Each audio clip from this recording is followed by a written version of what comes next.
This is Chapter 2, Section 2, The End of Reconstruction. So the presidency of Ulysses S. Grant, the war hero of the Civil War, uh, did not go too well. He did not share the same success as he did as the general in the Civil War and did not carry over into being president. Part of the problem was that he had a lot of friends and he surrounded himself with cabinet members that were not so qualified for the job that he gave them. Um, Not only that, these cabinet members, so a president has, the secretary of this, all the cabinet, treasury, everything like that, pretty much surrounding him, all his advisors. A lot of them were corrupt. They weren't only like not qualified, but they were corrupt and took bribes. So this just plagued his presidency the whole entire time. Um, and you know, uh, President Grant was a Republican, and he believed in Reconstruction, rebuilding the South, and getting more rights for African Americans.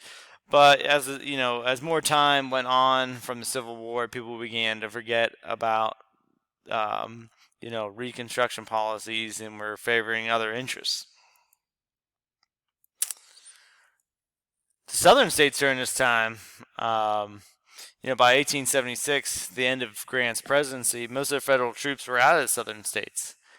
Um, by this time, the southern states had established their own governments. They were rebuilding itself. But unfortunately, even though all the Reconstruction efforts that we talked in the past section were not changing most Southerners' attitudes towards African Americans.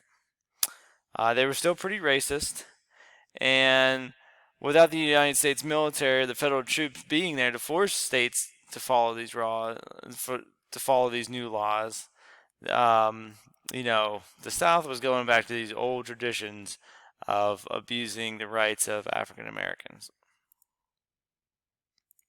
So, President Grant is no longer president. It's 1876, and we need a new president. So we had the presidential election of 1876. The Republican candidate, remember the Republicans were the Reconstruction people. Abraham Lincoln was a Republican, anti-slavery, that's their stance. And their candidate was Rutherford B. Hayes. And his policies were to continue Reconstruction, reform the South, protect the rights of African Americans. The Democratic candidate was Samuel Tilden. So the Southerners kind of favored him. The Southerners were Democrats. His policies was to end Reconstruction, get the troops out, and wanted to get rid of the corrupt politicians in government. As you can see here, it's neither candidate was very popular because it says of the two evils choose the least. So I'd hate to say that, but choose the one that you think is the least evil is kind of how the election was put. So what happened was neither candidate won a majority of the electoral votes. Since there was no clear winner, when there's no clear winner after an election, presidential election, Congress gets to decide. Congress, it's the Senate and the House of Representatives. They have to vote within the Senate and House of Representatives to decide who the next president will be. The Democrats obviously going to, you would think, would vote for the Democratic candidate Tilden, but they actually end up electing, agreeing to elect Rutherford B. Hayes because Hayes kind of was like, hey, I'll end the Reconstruction, just say you'll vote, just vote for me and it'll be fine. So Hayes did agree to end Reconstruction, and the Democrats and the Republicans vote him as the next president, and he does end Reconstruction. All the federal troops are removed from the southern states. They are no longer occupied by federal troops. Kind of everything goes back to normal again. The southern states are part of the United States. We're all one country. No one's being occupied. Everything's good. This is when Reconstruction officially ended. So if we're taking a look, what electoral votes are, is that each state gets a number of votes based on their population. So, it turned out equal, and so it was like no one had enough to win, so that's why it went to Congress. So, African Americans are losing their rights in the southern states. Like we said before, the Southerners' attitude towards African Americans have not changed after the Civil War. They still want to oppress them, even if they can't be slaves. So, Southern white politicians used several methods to deny the rights of African Americans. One of them was a poll tax, which is a personal tax to be paid before voting. Why this was a big issue is that African American men, who were the only one eligible to vote, were poor and could not afford to pay this poll tax before voting.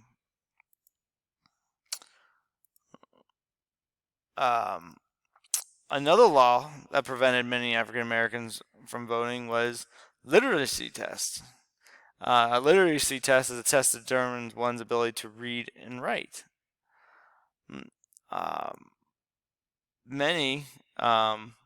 So voters were required to pass this test.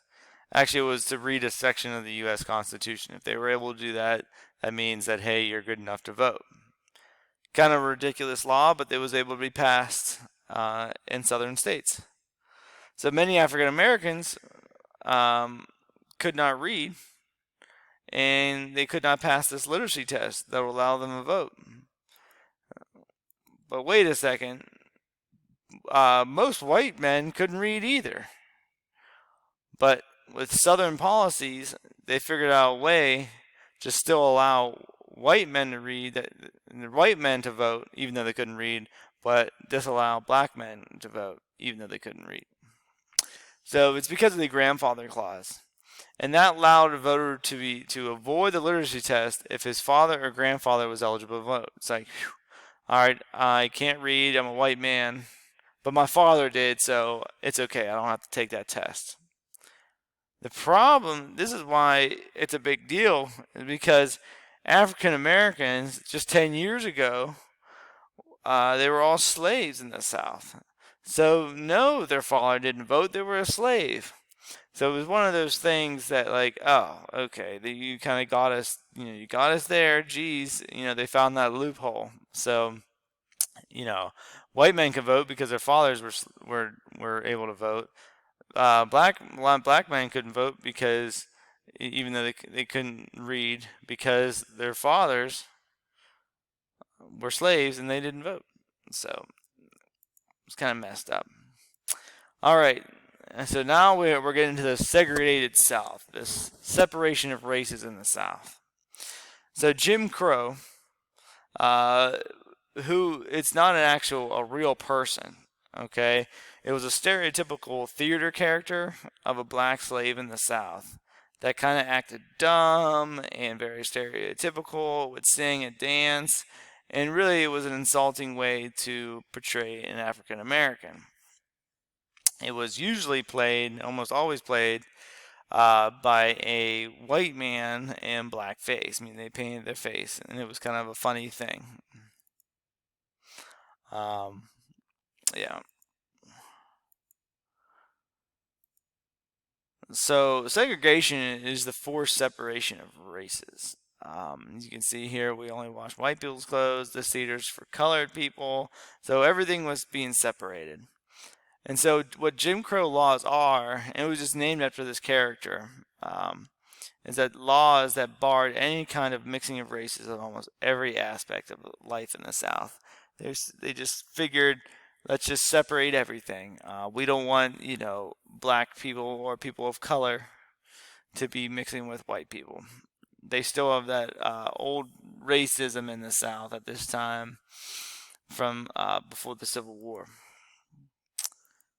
So black and white people had separate hospitals, restaurants, schools, cemeteries even. So you can't even be buried next to each other. So everything was being separated. So this segregation laws were challenged by this court case, Supreme Court case. It was called Plessy versus Ferguson. An African American man, Homer Plessy, sat in a section of a train marked whites only, and was arrested for it. Now, just to give you a little background, Homer Plessy was 1/8 African American. So if you see this picture, like, wait a second, he doesn't really look African American.